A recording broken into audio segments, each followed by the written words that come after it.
Bem, dando continuidade ao tema, né, de biossegurança, o qual eu fragmentei essa aula de biossegurança, né, e pontuei alguns temas que eu considero importantes.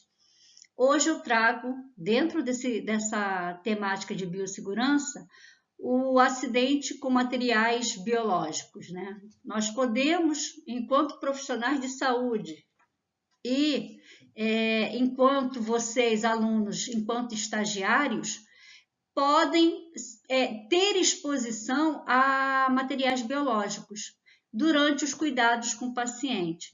Então, nós estamos suscetíveis a nos acidentarmos. Bem, então a exposição do material biológico, ele é muito significativo e é muito importante eu saber de que forma eu posso me prevenir desses acidentes, dessa exposição a material biológicos, porque eu estando exposto a esse material biológico, eu posso adquirir, eu posso me infectar por patógenos como o vírus da imunodeficiência humana, o vírus das hepatites B e C.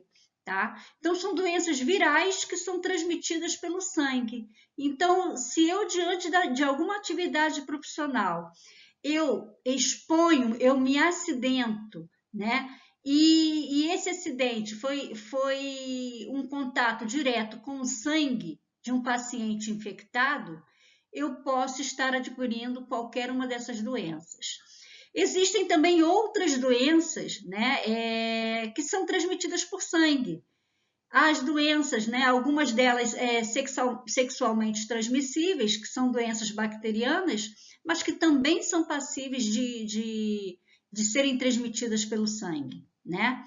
Além disso, temos outros tipos de material orgânico que podem transmitir doenças, né? Então, secreção pulmonar, né? A secreção pulmonar, ela pode ser veiculadora do bacilo de Koch, que é um bacilo que transmite o quê?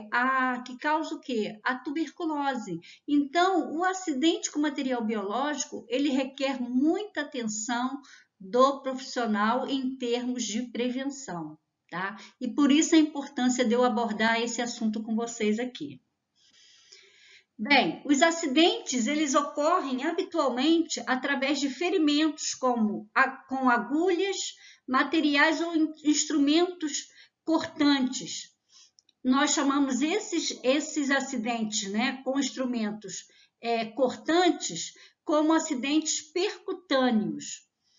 Ou também podemos nos acidentar a partir do contato direto da mucosa ocular, nasal, oral e pele não íntegra com sangue ou materiais orgânicos contaminados. Portanto, essa condição é potencialmente prevenível. Ou seja, eu só me contamino se eu tiver um contato direto com esses materiais orgânicos. E eu tenho formas de evitar esse contato direto, né? E a forma de eu prevenir o contato direto com essas substâncias orgânicas, né, que nós chamamos de materiais biológicos, é a utilização de EPI, que é equipamento de proteção individual, que vocês estão vendo, né, no momento atual, diariamente, né, sendo televisionado, os profissionais de saúde utilizando aquele monte de equipamento, né? Desde máscara, touca, luva, capotes. Então, esses equipamentos, eles são equipamentos de proteção que previnem acidentes com material biológico, né? Então, por isso a importância desses equipamentos. Mas nós teremos na próxima aula a abordagem em cima desse assunto, que é equipamentos de proteção individual.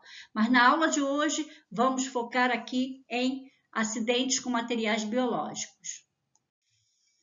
Bem, dando continuidade, é importante saber quais são as formas, né, que podem me levar à contaminação, né?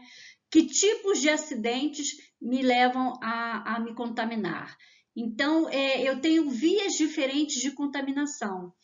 A primeira via pode ser, né, a via percutânea, que é o quê? São lesões causadas por instrumentos perfurantes ou cortantes na minha pele, né? Então, eu me acidento, eu corto de alguma forma, né?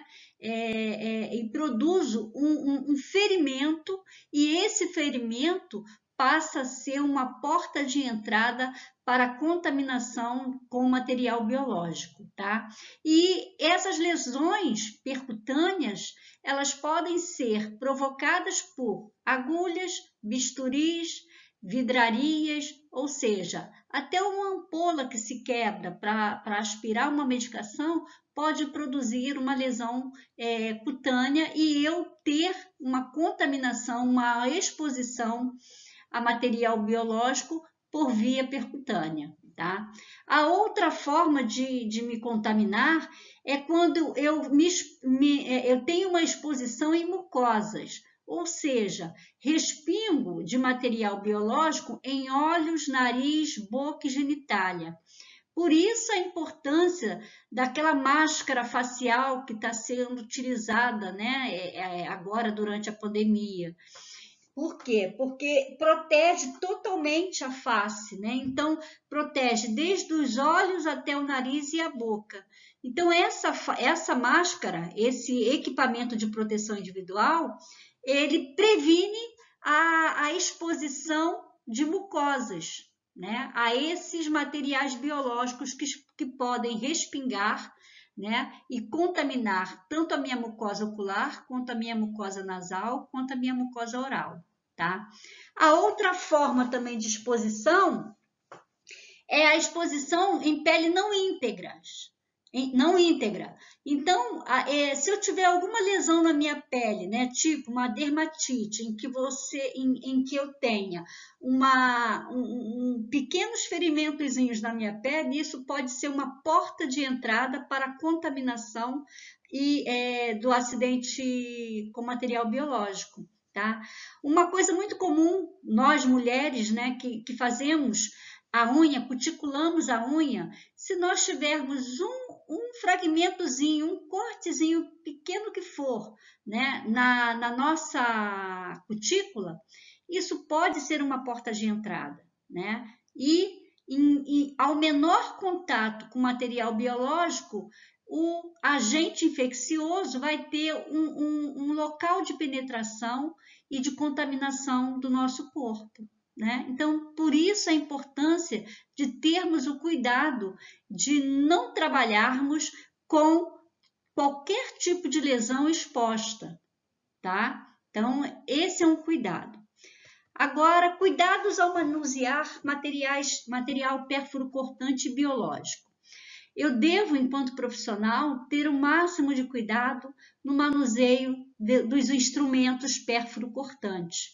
Maior atenção, eu não posso ter o mínimo de distração, porque é o momento de maior incidência de acidente é quando eu estou manuseando esse tipo de instrumentos, tipo bisturi, agulhas e outras lâminas, enfim.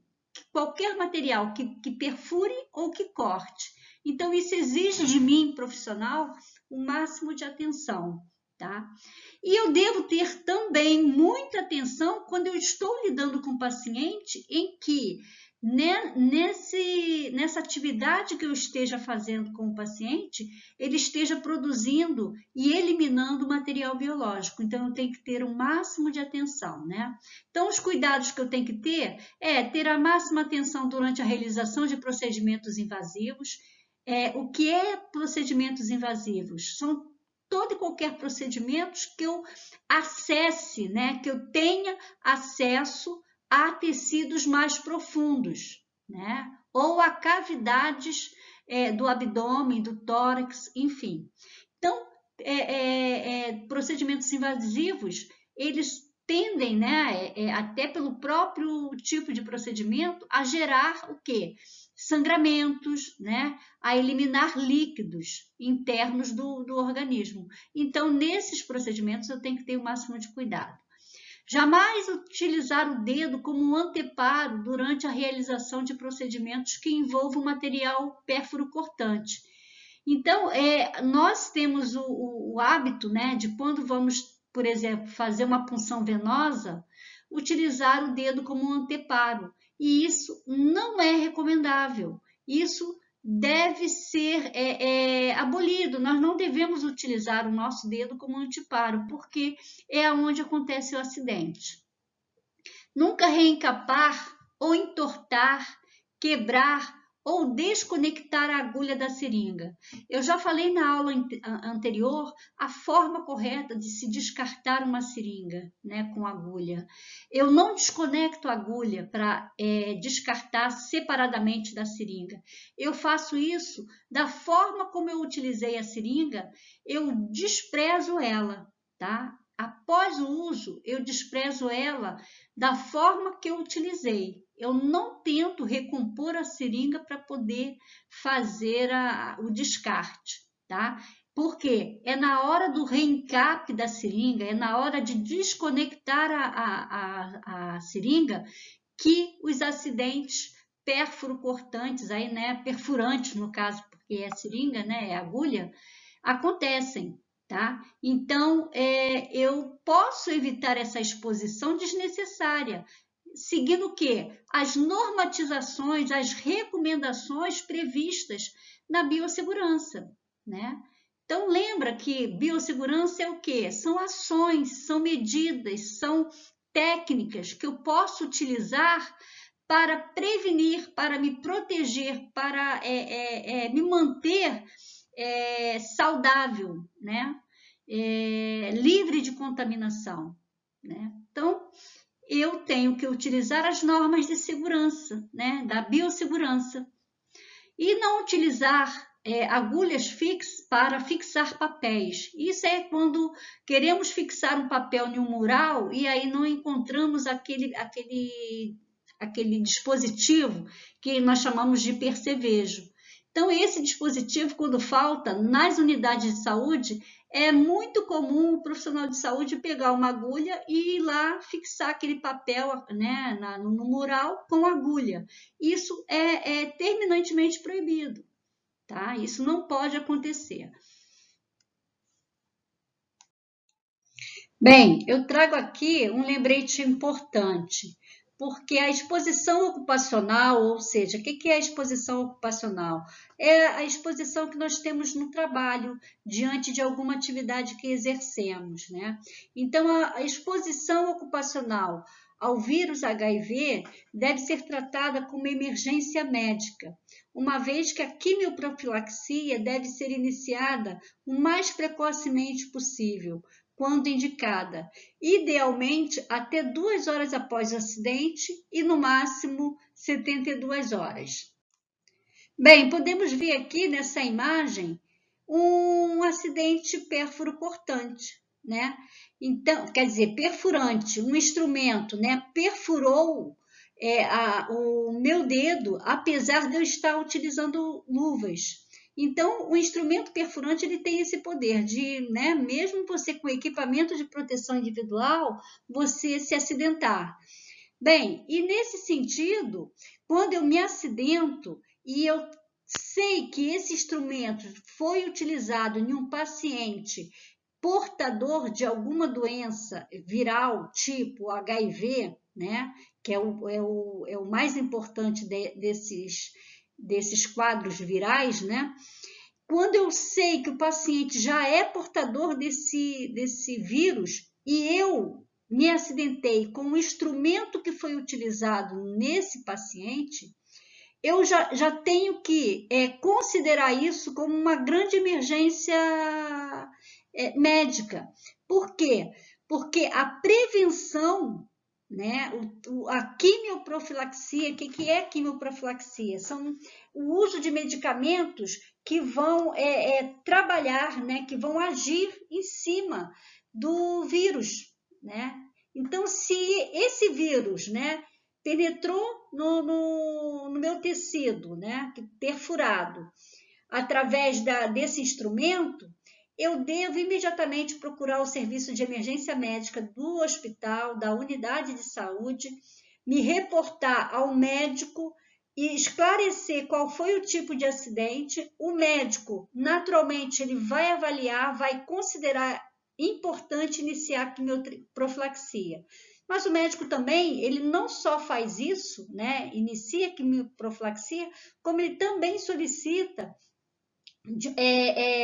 de uma forma protocolar, os exames que indiquem que você está ou não sadio. Então, ele vai pedir exame de HIV, vai pedir o exame, né, o teste rápido para HIV, o exame para sífilis, o exame para hepatite. Então, ele vai solicitar alguns exames para se configurar que você, naquele momento que se acidentou, você estava sadio. E a partir daí você será monitorado, né? E se daí alguns meses, passada a janela imunológica, você apresentar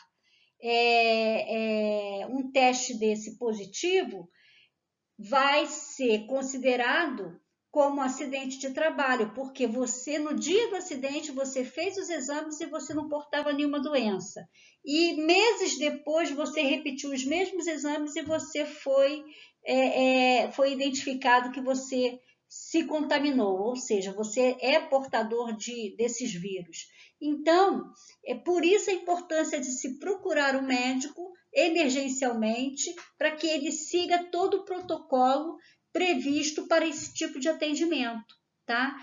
Atendimento para acidente pérfuro cortante. Bem, então, já sabemos o que é material biológico, já sabemos o que é um acidente com material biológico, já sabemos as formas, né? Quais as vias de contaminação com material biológico. Sabemos da importância do uso de equipamentos para prevenir esse material, essa contaminação, esse contato com material biológico. E agora, no último slide, nós vimos o quê? Que a contaminação, um acidente com um instrumento perfurante ou cortante de um paciente sabidamente contaminado ou não, é uma emergência médica. Eu devo procurar imediatamente um médico para seguir todos os protocolos de atendimento para esse tipo de acidente, tá? Agora, iremos ver nesse slide medidas de prevenção de acidentes. O primeiro deles é usar luvas, máscaras, óculos, ou seja, equipamentos de proteção durante os procedimentos em que haja possibilidade de respingo de sangue, secreção e outros fluidos corpóreos. E utilizar também o sapato fechado. É terminantemente proibido todo e qualquer profissional da área de saúde trabalhar com sapatos abertos ou sapato de tecidos que absorvam fluidos corpóreos, porque o tecido, ele, por sua natureza, ele costuma ser tecido que absorve, né? Então, o sapato ele tem que ser de material sintético, que não consiga absorver nenhum tipo de secreção de fluidos corpóreos, tá? Então, nós temos que ter cuidado e utilizar como prevenção os equipamentos de proteção individual. O segundo ponto aqui, a segunda medida de prevenção é reconhecer todos os materiais considerados pérfuros cortantes, tipo agulha, seringa, escalpes, ampolas, lâminas de bisturi e vidrarias. Se eu reconheço esses materiais, eu tenho que redobrar a minha atenção no manuseio deles, né? Então, eu não posso me dar ao luxo de me distrair, né, durante o manuseio de um instrumento desse, principalmente se eu já usei esse instrumento em um paciente. Então, a cautela tem que ser máxima, a atenção tem que ser máxima, tá? Para que eu consiga prevenir qualquer tipo de acidente. Bem, as agulhas não devem ser reencapadas ou removidas da seringa manualmente. Então, eu já falei para vocês que é a maior forma, né? É a forma mais comum de acidente, é essa da seringa, de reencapar a agulha ou desconectar a agulha da seringa. Então, a seringa ela deve ser descartada dentro do recipiente, né? Que é aquela caixinha amarela resistente, e ser descartada da forma que eu utilizei essa seringa, tá? Então, se ela já está, a agulha está desencapada, eu vou descartar na caixinha amarela, né? Essa seringa com agulha sem reencapá-la, tá? Então, é terminantemente proibido desconectar a agulha da seringa ou reencapar a agulha da seringa. E por último, após o uso, os materiais pérfuro-cortantes devem ser descartados dentro da caixa de recipiente rígido, as caixas coletoras, que são a prova de vazamento. Então, eu já falei sobre isso, né? Não tenho muito mais o que falar a respeito. É só termos cuidado na hora de descartar o material pérfuro-cortante, descartar no local adequado, que é o quê? A caixa coletora, que é aquela caixinha amarela. Bem, agora medidas em caso de acidente. Eu tenho que saber o que fazer na hora que eu me acidento, tá? E esse slide aqui é a recomendação no momento em que o acidente acontece, ou seja, eu não consegui evitar o acidente e ele aconteceu. Quais as minhas observações em relação a isso? Primeiro, lavar o local exposto com água e sabão. Então, se foi um corte, se foi uma perfuração, imediatamente água corrente, lavar com água e sabão, para o local não infectar. Segundo, cobrir o ferimento com uma gaze, né? Proteger aquele local o melhor que você puder. Então, se for um corte, né, grande, tem que ser feito um curativo, protegendo bem essa área para que ela não fique exposta. Terceiro, dirigir-se ao setor de emergência para receber o tratamento adequado. Então, eu já expliquei no slide anterior a importância de se considerar o acidente pérfuro-cortante como sendo, e com material biológico, como sendo uma emergência médica. Então, o profissional ou o estagiário deve procurar imediatamente o serviço médico para que o médico faça uma avaliação detalhada dos riscos desse acidente e indique se vai ser necessária a profilaxia e solicite também os exames necessários. Quarto, realizar o exame sorológico de hepatite B, hepatite C, HIV e outros agentes infecciosos. Então, durante o atendimento médico, o médico ele vai seguir esse protocolo e no protocolo está prevista a solicitação desses exames sorológicos, tá? Justamente para certificar que na hora do acidente você não possuía a doença. Porque se você, dias depois ou meses depois, vir apresentar qualquer exame desse positivo, isso vai configurar que você se contaminou no ato do acidente. Porque no ato do acidente, esses exames foram realizados e deram negativos. Então, meses depois, você dá positivo, então o que se configura é que você se contaminou no ato do acidente. E, por último, não realizar procedimentos que aumente a área exposta, tais como cortes e injeções locais. Então, na hora que eu me acidento, eu não posso esfregar, danificar mais o local, porque eu vou estar aumentando a área de exposição, tá? Eu não tenho que esfregar o local, né, friccionar para aliviar a dor, enfim, eu não posso fazer esse tipo de coisa, porque senão eu estou facilitando a penetração do agente infeccioso na lesão que causou o acidente, né? Então, eu devo fazer o quê? Apenas lavar o local exposto e proteger ele, sem ficar friccionando, sem ficar espremendo, sem ficar esfregando. Bem, Então, terminamos essa aulinha agora, né, de acidentes com materiais biológicos, que eu considero muito importante que nós profissionais saibamos o que fazer diante de um acidente. Vocês, enquanto estudantes, vão, né, em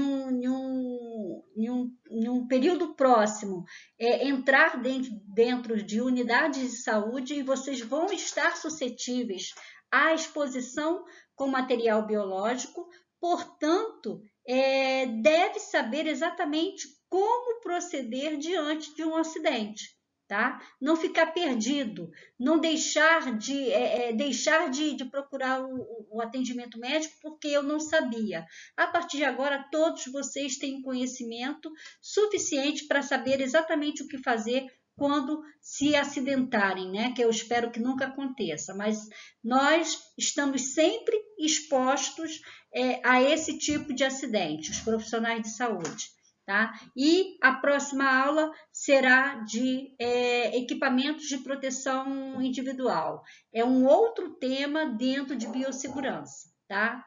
Obrigada, até a próxima.